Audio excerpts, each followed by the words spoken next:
दोस्तों, अगर आपका ख्वाब है कि आपको सेंट्रल गवर्नमेंट का जॉब मिले और वो भी ग्रुप बी और ग्रुप सी, यानी अपने तेलंगाना के ग्रुप 2 ग्रुप 3 लेवल का जॉब मिले और अपनी ज़िंदगी में सेटल होना चाह रहे और आप ग्रेजुएट है या आपके भाई बहन कोई भी रिश्तेदार ग्रेजुएट है, तो उन तक ये मालूमात ज़रूर पहुंचाए, क्योंकि आज के इस वीडियो में हम लोग स्टाफ सिलेक्शन कमीशन के जो कंबाइंड ग्रेजुएट लेवल का जो एग्ज़ाम है, जिसमें 14,000 से भी ज़्यादा पोस्ट अभी अभी जारी किए गए, अभी अभी नोटिफिकेशन आया और इसके लिए अच्छा खासा वक्त है आपके एप्लीकेशन का।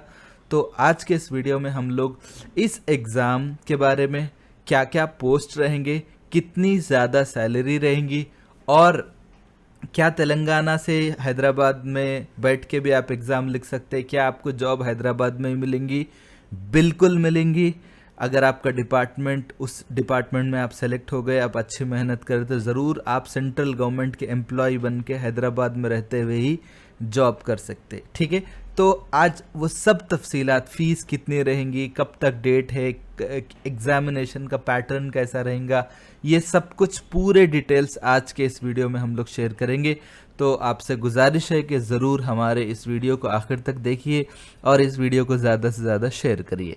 तो सबसे पहली बात तो ये है कि ज़्यादातर लोग सेंट्रल गवर्नमेंट के जॉब की बात करेंगे तो अक्सर लोगों के दिमाग में वही यूपीएससी का एग्ज़ाम, जो आईएएस आईपीएस वगैरह का होता, वही हमारे दिमाग में आता। लेकिन आपको मालूम है कि इसके जब नोटिफिकेशन आता हर साल जनवरी फरवरी में, तो 1000 इसके आसपास ही पोस्ट रहते और लोग इतनी मेहनत करते, मेहनत करने वाले कई लोग रहते, लेकिन कई लोग एग्ज़ाम ही नहीं लिखते, आधे से ज़्यादा लोग तो एग्ज़ाम नहीं लिखते, मुश्किल से बहुत कम लोग आते। लेकिन आपको मालूम है सेंट्रल गवर्नमेंट के अक्सर जॉब फिल करने वाला इदारा स्टाफ सिलेक्शन कमीशन है, एसएससी बोलते हैं इसको, ठीक है। स्टाफ सिलेक्शन कमीशन, जिसमें हर साल हज़ारों जॉब्स आते हैं और इस मरतबा गोल्डन अपॉर्चुनिटी ये है कि 14,000 प्लस जॉब्स आए हैं। तो ये बात याद रखिए कि सेंट्रल गवर्नमेंट में अगर आपको जॉब हासिल करना है तो इदारा जो है, बेस्ट इदारा जो है वो एसएससी है, ठीक है। तो ये बात याद रखिए। तो अब आप यहाँ पे हम सेकंड डिटेल में आएंगे। आपके ज़ौक़ के लिए मैं कुछ पोस्ट यहाँ पे बताना चाहूँगा, जैसे एनआईए रहता, नेशनल इन्वेस्टिगेशन एजेंसी, बड़े बड़े ख़तरनाक टेररिज्म और जो नशा वगैरह के जो जराइम रहते, इन सब के तहकीकात करने वाला इदारा एनआईए है। ऐसे इदारे में सब इंस्पेक्टर का पोस्ट, सीबीआई, कितने लोगों को शौक़ रहता है इसके लिए काम करने का, सब इंस्पेक्टर का पोस्ट, ईडी, एनफोर्समेंट डायरेक्टर, बड़े बड़े पॉलिटिकल लीडर इससे डरते, उसमें जो है असिस्टेंट एनफोर्समेंट ऑफिसर। आप डिग्री कौन से भी ग्रुप के होंगे, बीकॉम के होंगे, बीएससी के होंगे, बीए पढ़े हुए होंगे, कुछ भी होंगे, आप इसके लिए अप्लाई कर सकते। तो ये एसएससी सीजीएल का ही कमाल है कि जो इसमें कामयाब होता। और भी कुछ पोस्ट है, जैसे यहाँ पे आप देख सकते कि रेलवे डिपार्टमेंट और भी दूसरे मिनिस्ट्रीज में असिस्टेंट सेक्शन ऑफिसर, एएसओ बोल के काफ़ी फेमस जॉब रहता है। ये स्टेट के जो ग्रुप 2 के जॉब में भी काफ़ी फेमस जॉब है, एएसओ बोल के, ठीक है। इसी तरह जो है यहाँ पे ह्यूमन राइट कमीशन में रिसर्च असिस्टेंट, फिर इसी तरह यहाँ पे एनआईए में सब इंस्पेक्टर, और यहाँ पे देख सकते हैं आपके sub inspector, junior intelligence officer, junior statistical officer, इसी तरह ऑफिस सुपरिटेंडेंट, ऐसे जॉब्स। और भी देखिए ऑडिटर, अकाउंटेंट, जूनियर अकाउंटेंट, ऐसे जॉब्स। ये सब चीज़ें जो है, आप देखिए तनख्वाह देखिए एक बार, तो यहाँ पे आप तनख्वाहें देख सकते हैं कि जो एएसओ ऑफिसर की तनख्वाह है मैक्सिमम जो 1,42,000 रुपये, इतनी ज़्यादा तनख्वाह आपको मिल सकती, ठीक है। और इसकी एज की भी मैं बात बताऊँगा। अगर आपकी उम्र 30 से 32 साल के दरमियान है तो आप बिल्कुल, इसमें अलग अलग कैटेगरीज है, तो आप 30 से मैक्सिमम 32 साल है। और अगर आपके पास बीसी सर्टिफिकेट है तो उसमें शायद 2-3 साल का कुछ फ़र्क है, आपको एग्जामेशन मिल सकता है। यानी आप बीसी के हैं तो आप 34-35 तक भी आप अप्लाई कर सकते हैं। यानी जो लोग 32 ईयर्स के अंदर अंदर है वो सब लोग अप्लाई कर सकते हैं। अगर आप नहीं हैं तो अपने भाइयों बहनों उन तक ज़रूर पहुंचाइए। और एक अहम बात, इसकी फ़ीस कितनी रहती, तो 100 रुपये फ़ीस है। अगर आप खातून हैं, लेडीज़ हैं, आपको कोई फ़ीस पे करने की ज़रूरत नहीं है, आपको बस बग़ैर फ़ीस के ही आपका एप्लीकेशन प्रोसेस कंप्लीट हो जाता।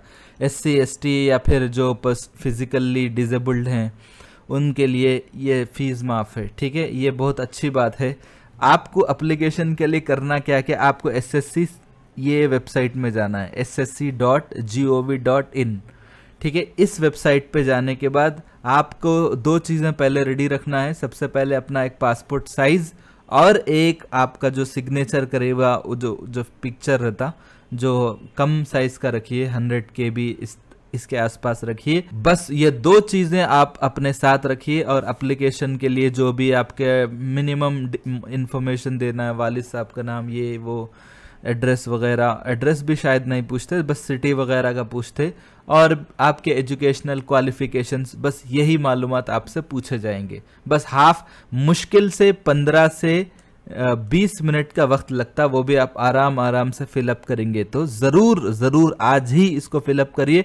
और लास्ट डेट क्या है बोले तो यहाँ पे आप देख सकते हैं कि 4 जुलाई जो है इसका लास्ट डेट है। तो मैं आपसे यही कहूँगा कि लास्ट डेट का बिल्कुल इंतज़ार मत करिए। 15 मिनट अपने ड्रीम्स के लिए निकालिए, 15 से 20 मिनट, ठीक है। तो ये बात याद रखिए, लास्ट डेट जो है 4 जुलाई है।